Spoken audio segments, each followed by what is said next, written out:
and you chose me to interview. So once again, my name is Marlo Panizales.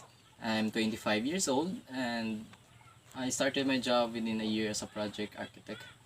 So let's start. What is your position in the organization? So basically, my position in our organization is all about the project architect. What are the duties involved in your job? So my duties that involved in my job is about the project landscape. What are the most enjoyable aspects of your job? So as I experience within a year as a project architect, the most enjoyable aspects regarding with our job is the firm bond with the employees and the lesson that we learn and we take regarding with our job. What are the challenges you face in your job? So the challenges I face is handling an employee and advising them what is the job they need to do. So that's all. It's all about handling the employees. How do you think this job will change over the next decade? So I think this job definitely will change the world within the decades, because as of now the ongoing growth of our world is many infrastructure being built.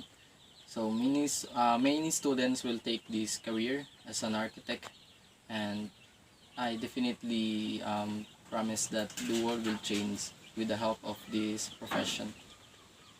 What is the salary range of people working in this kind of job? So as of now, the salary of the people working this job is all about 350,000. What is the name of the organization where you work? Give a brief description of what the organization does. So the name of our organization is the Archipark, which is we're the one working on landscaping, building a buildings, and all of us is graduated as an architect.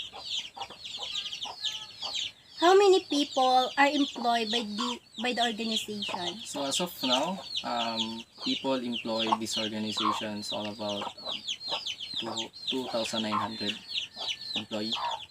Why did you choose to work in this organization? So in a practical way, I work this organization because of the higher salary that we get, and mostly the beneficiary that we get also. After school and career pathway, why did you choose this job or the pathway to your current job? So being an architect is a respected profession, and if you want to aim a higher salary, being an architect is the best choice in choosing your career. What advice would you give to students choosing their school subject now?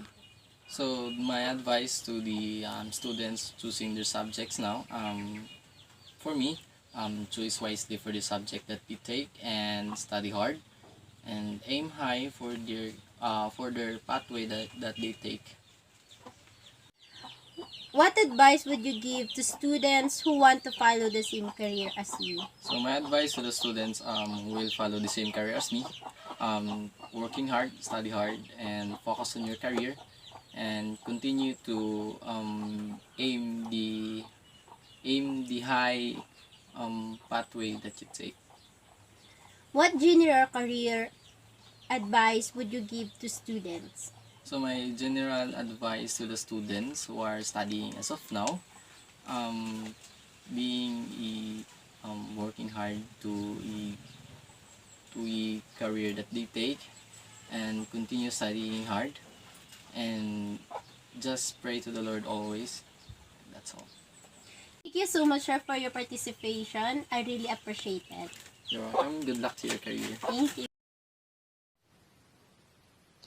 After the interview, we have realized and learned that whatever strand or path that we take in life, we will always encounter a lot of obstacles and difficulties.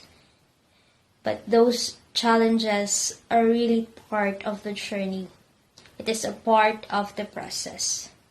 It will help us to mold into a stronger and braver person.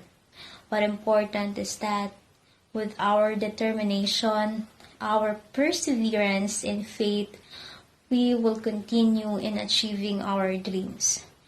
One day, we will reach the goals that we always dream of.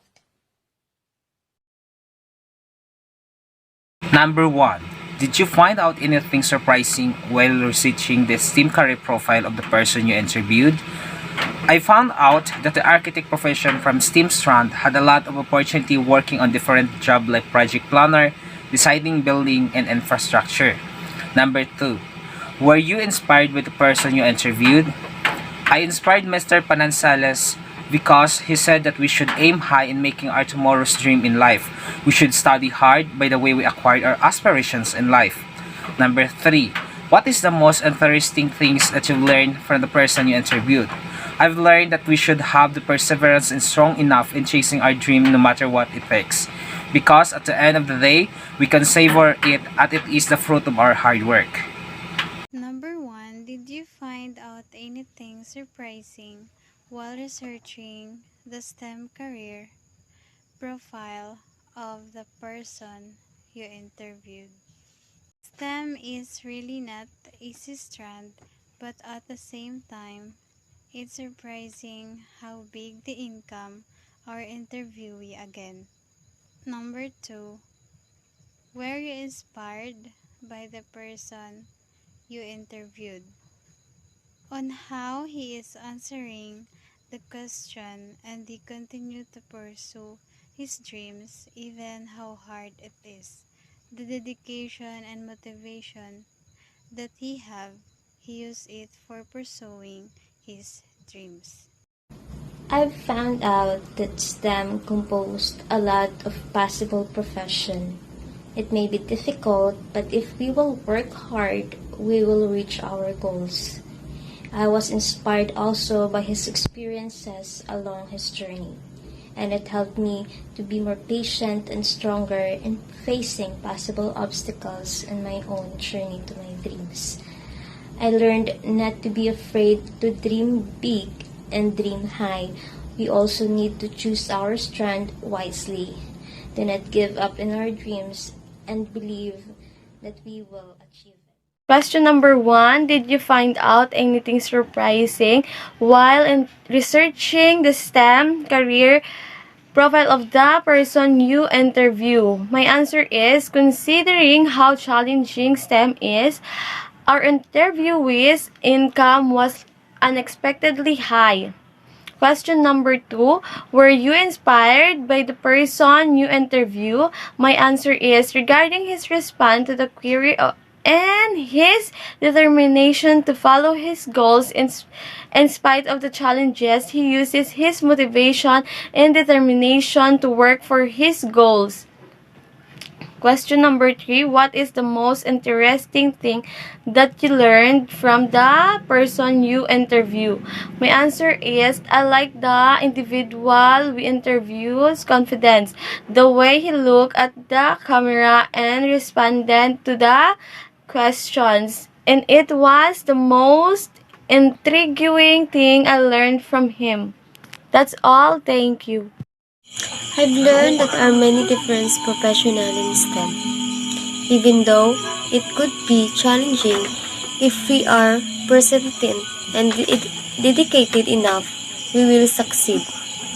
His journey-related experiences give me inspiration, and it gives me the strength and patience I need to overcome the challenges I would face along the way to realizing my own aspiration.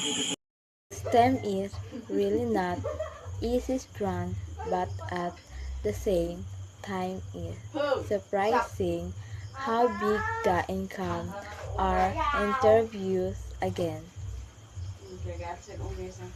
Yes, he faced a lot of struggle, but he continued and now he achieves his dream. I learned that we should choose our path wisely and continue aiming high.